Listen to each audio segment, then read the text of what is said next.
आज गोरेगाव पश्चिम येथील श्रावस्ती बुद्ध विहार येथे श्रमिकराज कामगार युनियन आणि जन आंदोलन यांच्यातर्फे आज आरोग्य शिबिराचं आयोजन करण्यात आले।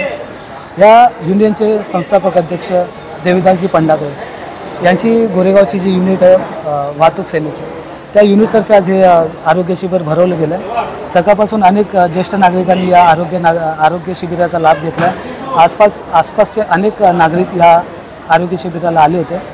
अत्यंत उत्स्फूर्त असा प्रतिसाद लाभला आहे। देविदासजी पंडागळे यांच्याकडून आपण या संदर्भात माहिती घेऊ। सर, खूप खूप तुमचं स्वागत आहे। आज जो आरोग्य शिबिर घेण्यात आलं त्याच्याबद्दल काय माहिती द्याल सर? श्रमिकराज कामगार संघटना ही असंघटित कामगारांच्या प्रश्नांवर काम करते आणि असंघटित कामगारांच्या प्रश्नांवर काम करत असताना कामगारांच्या आरोग्यविषयक गोष्टीकडेही प्रामुख्याने लक्ष दिलं जातं।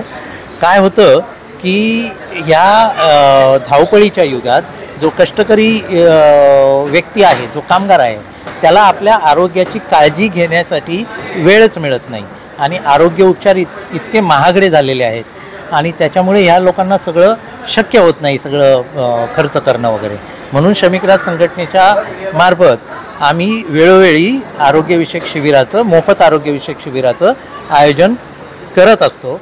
आणि आजचं जे शिबिर आहे तथागत भगवान गौतम बुद्धांच्या जयंतीनिमित्ताने किंवा बुद्ध पौर्णिमेच्या निमित्ताने हे आरोग्यविषयक शिबिर गोरेगावच्या वाहतूक युनिट जे आहे आमचं, त्यांनी आयोजन केलेलं आहे। आणि त्याच्यामध्ये आमचे सतीश रुपवते असतील, पुन्हा आमचे अतुल माने असतील, कुलमिया सय्यद असतील, या सगळ्या लोकांनी इथे फार मेहनत घेतली आणि आजचं शिबिर यशस्वी झालं। अनेक ज्येष्ठ नागरिक, अनेक बालकं म्हणा किंवा या परिसरातील अनेक रहिवाशांनी त्याचा लाभ घेतलेला आहे। आज आरोग्य शिबिर घेतलं सर तुम्ही, अजून कामगारांना न्याय देण्यासाठी कशा प्रकारे तुमची संघटना काम करते? कामगारांना न्याय देण्यासाठी म्हणजे हा असंघटित कामगारांचं हे संघटन असल्यामुळे जे इंडस्ट्रीमध्ये जे वर्कर्स असतात, म्हणजे जे खाजगी क्षेत्रात राबणारे सगळेच लोक आणि ज्यांचं हाताच्या पोटावर आपलं म्हणजे ज्या दिवशी काम करतील त्याच दिवशी खातील असे ज्यांचं हातावर पोट आहे, अशा सगळ्या लोकांसाठी आपण कार्यरत आहोत। महाराष्ट्रातल्या जवळजवळ 11 जिल्ह्यांमध्ये आपलं संघटन चालू आहे। मग ऊसतोडी कामगार असतील, इटभट्टीवरचे कामगार असतील, पुन्हा शेतमजूर असतील, शहरांमध्ये रिक्षावाले असतील, फेरीवाले असतील, घरकाम करणाऱ्या महिला असतील आणि सर्व क्षेत्रामध्ये काम आहे। आणि यांना न्याय देण्याचं काम म्हणजे प्रामुख्याने संघटनेचं काम असं आहे की सरकारी ज्या योजना आहेत ह्या यांच्यापर्यंत पोहोचणं। मुळात हे असंघटित आहे, याची कुठेही नोंद नसते आणि नोंद नसल्यामुळं त्यांना सरकारी योजनेचा लाभ मिळत नाही। आमच्या संघटनेमार्फत हे असंघटित कामगारांच्या नोंदण्या करणं हे प्रामुख्याने महत्त्वाचं काम असतं आणि कुठेही त्यांच्यावर अन्याय झाला, अत्याचार झाला किंवा त्यांना एखाद्या ठिकाणी ठेकेदारांनी ठरवलेला रेट दिला नाही, पैसे त्यांना दिले नाही, तर अशा वेळेत त्या तक्रारी येतात। तिथे सामोपचाराने मार्ग काढला जातो। अनेक वेळा कायदेविषयक प्रक्रिया करावी लागतात। मुळात असं की जे इंडस्ट्रीमध्ये काम करणारे लोक असतात त्यांचा PFचा प्रश्न असतो, ग्रॅच्युटीचा प्रश्न असतो, मेडिकल लीवचा प्रश्न, अशा अनेक प्रश्नांवर संघटना काम करते। सर, असंघटित कामगारांसाठीचा न्याय तुम्ही देण्याचा प्रयत्न करता।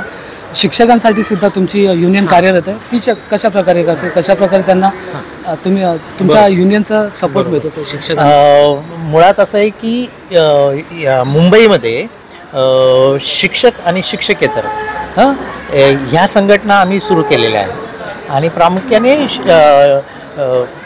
बृहन्मुंबई माध्यमिक व उच्च माध्यमिक शिक्षकेतर कर्मचारी संघटना ही मुंबईतली फार मोठी संघटना आहे।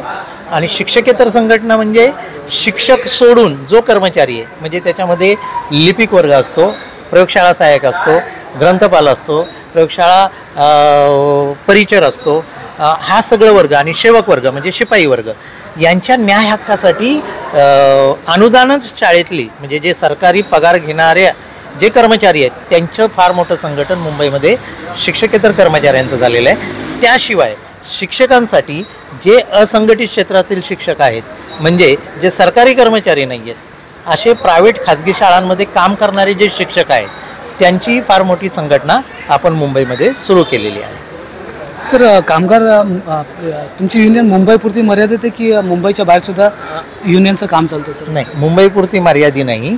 श्रमिकराज कामगार संघटना ही पूर्ण महाराष्ट्रव्यापी संघटना आहे आणि महाराष्ट्रातील 11 जिल्ह्यामध्ये संघटनेचं खूप चांगल्या पद्धतीने काम चालतं।